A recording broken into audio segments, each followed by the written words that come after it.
बनाए आती है इन्हें अपना ये करते हैं। तो अल्टीमेटली ये हुआ है कि अभी इतने सालों के बाद कहीं पर भी कोई भी कॉन्क्रीट ये नहीं है, बट लेकिन 9 यंग लड़कों को इसके लिए 5 साल जेल के अंदर रहना पड़ा है।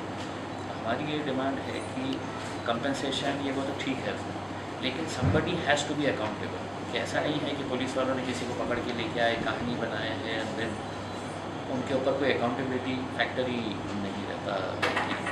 आप मनगढ़ंत अगर कहानी बना रहे हैं तो, और ये एस्टैब्लिश हुआ है, तो लॉ के अंदर इस तरह का प्रोविज़न है कि एक्शन लिया जा सकता है। आईपीसी में भी सेक्शन है, एमसीओसी में भी ये प्रोविज़न है कि समबडी फ्रेमिंग इनोसेंट, तो बाहर देखिए ना, सुने नहीं आ रहा है,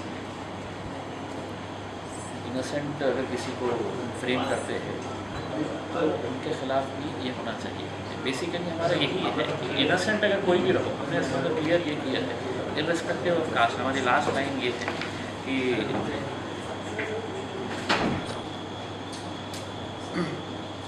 सर हमारा डिमांड ये है कि जो प्रोसिक्यूशन मॉडिफाई किया है, प्रोसिक्यूशन करने वालों के अगेंस्ट ये प्रोसिक्यूशन है, that is a misuse of power. We lost our livelihood, jobs and all the status in society. Even Muslims families, they don't have status due to this false case. Totally findings CNI ने जो prosecution किया था ATS ने और CBI ने, इसको fabricated बताते हुए इनको रिलीज़ कर दिया। आफ्टर 10 years वो जब जेल के बाहर आए तो 5 years वो जो बिहाइंड द बार थे, 10 years उन्होंने सीवियर पेन पे किया। एक एक्यूज़ उसमें से डेथ हो गई और totally they release without any charge. वाइजर जब बरी होते हैं तो उस समय जो उन्होंने हेवी टोल पे किया उसका कहीं ना कहीं हमें कंपनसेशन मिले।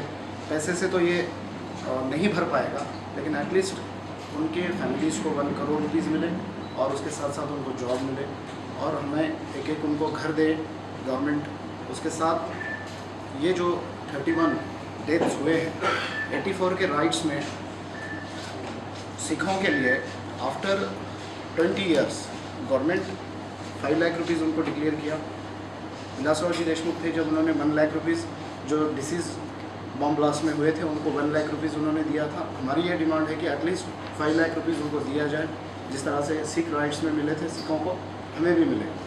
थर्ड थिंग कि इनको ये पूरी जो प्रोसेस हुई है इसमें रघुवंशी साहब और उसके साथ साथ राजवर्धन SP ऑफ नासिक, इन्होंने जो मॉडिफाइड प्रोसिक्यूशन किया है इसकी FIR दर्ज हो और इसके अगेंस्ट सीवियर इंक्वायरी कमीशन हो और जिसपे इनके अगेंस्ट चार्ज इमीडिएटली फाइल हो।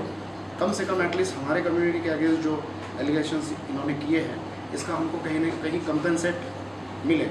इर्रिपेरेबल लॉस है ये हमारा, लेकिन हमको रिलीफ मिले, ये हमारी स्टेट गवर्नमेंट से डिमांड है। आपके माध्यम से हम ये basically next time they should be cautious कि हम किसी इनोसेंट को अगर फ्रेम कर रहे हैं तो there is somebody who is asking questions. और सिर्फ यहाँ पर नहीं, पूरे महाराष्ट्र में at least 100 places, whether it's Bombay, Nagpur, Pune, 100 places के ऊपर हमारी तरफ से मेमोरेंडम आज के दिन डिविजनल कमिश्नर्स एंड कलेक्टर्स को दिए जा रहे हैं।